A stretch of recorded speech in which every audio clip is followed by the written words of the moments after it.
white on the left. They both got it on both sides. Really something. Here comes, look, here comes. Here comes. Off again. Starts to pin down. That lady's gone somewhere else. Yes, fine. Yeah, she mentions on.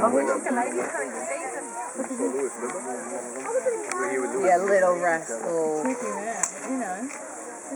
Lovely. You're cheeky. Mita. Ven. Volando, por atrás. Hi. Hello, Tiffany. This is Milana. Milana. How old is Milana? Mila's just a little bit over 9 months of age. Okay. Aww. So she's only recently transitioned to this outside exhibit. Right. We've been hand raising Milana this year. Let's go there.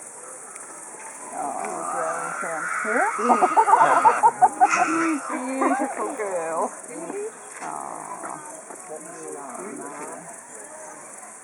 So Milana's still got a lot of growing to do. We've been hand raising her since she was just 3 months old, so she was tiny, like fit in the palm of your hand. Now that was actually a deliberate decision this year because we have a lot of devils here at the sanctuary and they're all part of our insurance population. That we've had since the beginning of the program for devils actually, which began in 2005. The original wild caught animals came into captivity in Tasmania and went into quarantine, and then in 2006 our first devils came to mainland institution to hold an insurance breeding population as a backup really in the face of what's happening to devils in the wild in Tasmania. So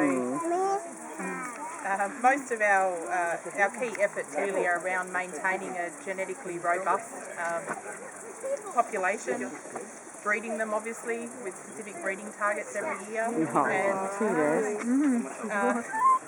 just 2 months ago, finally, sort of the pinnacle for the program for us so far was actually releasing some devils back to Tasmania.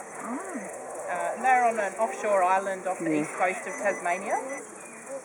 So in completely wild conditions, we had 8 devils go back there and they're actually surviving and doing really well, which is the next step for the program is to get devils obviously back to the wild. But at the moment with the disease so prevalent in the wild population and still spreading, there's no way of ensuring that there's a disease-free area on the mainland of Tassie to release to, which is why they've chosen an offshore island. They can maintain it disease-free.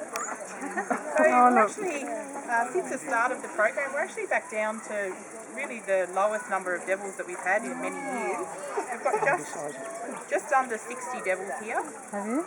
And we've had close to 120 devils in about 4 years. Why is it not attacking? Is it because they've been brought up? This is a hand-reared animal. So this is actually the reason why we've hand-reared Milana this year.